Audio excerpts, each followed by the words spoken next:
بسم الله الرحمن الرحيم. الحمد لله رب العالمين والعاقبة للمتقين والصلاة والسلام على نبينا محمد وعلى آله وأصحابه أجمعين. أما بعد فنتابع درسنا من شروط الصلاة.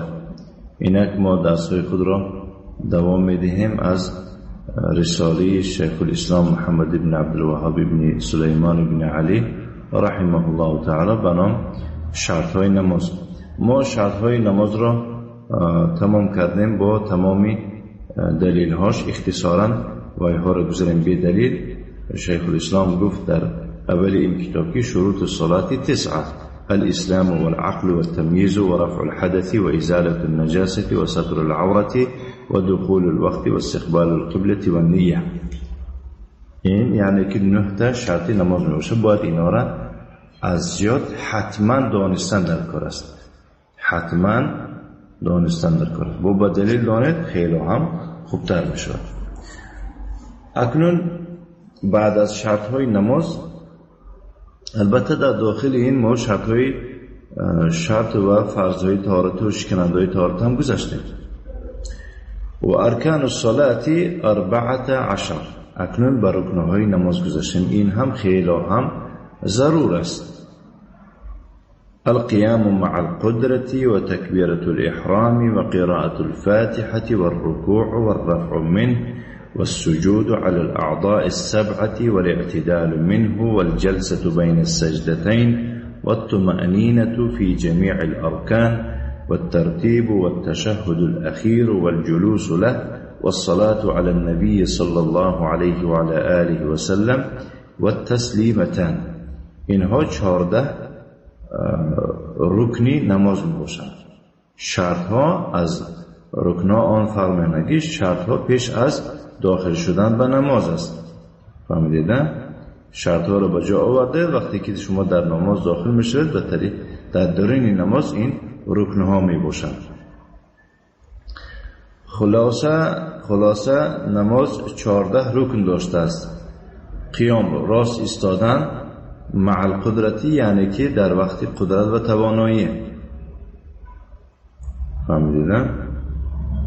دوم تکبیر احرام، تکبیری که به همون شما در درون به نماز داخل میشوید، الله اکبر گفته داخل میشوید. و دیگر قرائت سوره فاتحه و رکوع کردن و از رکوع برخیستن و به 7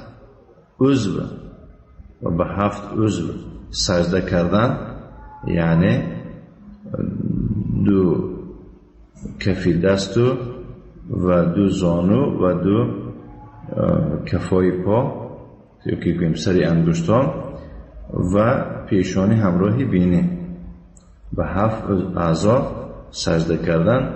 ولی اعتدال منه و از سجده خسته راست نشستن. و الجلسه بین السجدتین، میان 2 سجدن نشستن و آرام گرفتن در جمیع رکنها، یعنی سلاسیمه نخواندن و ترتیب رعایت کردن. چخیلی که بسیاریم قیام است، رکوع است، بعد از اون سجود است، اینه ترتیب میبینیم. و تشهد الاخیر و التحیات اخیر. اگر مبادا نماز 4 رکعته باشد، یعنی که نماز از 2 تحیات عبارت باشد، التحیات دویمش چی میشد؟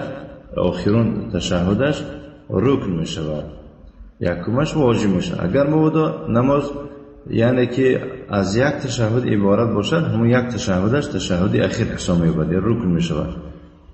و الجلوس له، و برای تشهد اخیر را خواندن نشستن اینم چه؟ رکن است. و صلات علی النبی صلی الله علیه و آله و سلم، و با پیغمبر صلی الله علیه و آله و سلم درود فرستانیدن، صلوات خواندن، اللهم صلی و اللهم بارک خواندن. و تسلیمتان، و هر دو طرف را به هر دو طرف به طرف راست و چپ سلام دادن. این بود یعنی که به طریق اختصار 14 رکنهای نماز. فهمیدید؟ و ارکان الصلاة 14: القيام مع القدرة وتكبيرة الإحرام وقراءة الفاتحة والركوع والرفع منه والسجود على الأعضاء 7 والاعتدال منه، والجلسة بين السجدتين، والطمأنينة في جميع الأركان، والترتيب، والتشهد الأخير، والجلوس له، والصلاة على النبي صلى الله عليه وآله وسلم، والتسليمتان.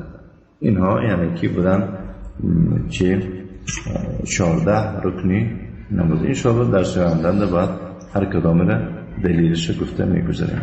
و صلی اللهم وسلم علی نبینا محمد و علی آله و اصحابه و سلم تسلیما مزیدا و جزاکم الله خیرا و بارک الله فیکم.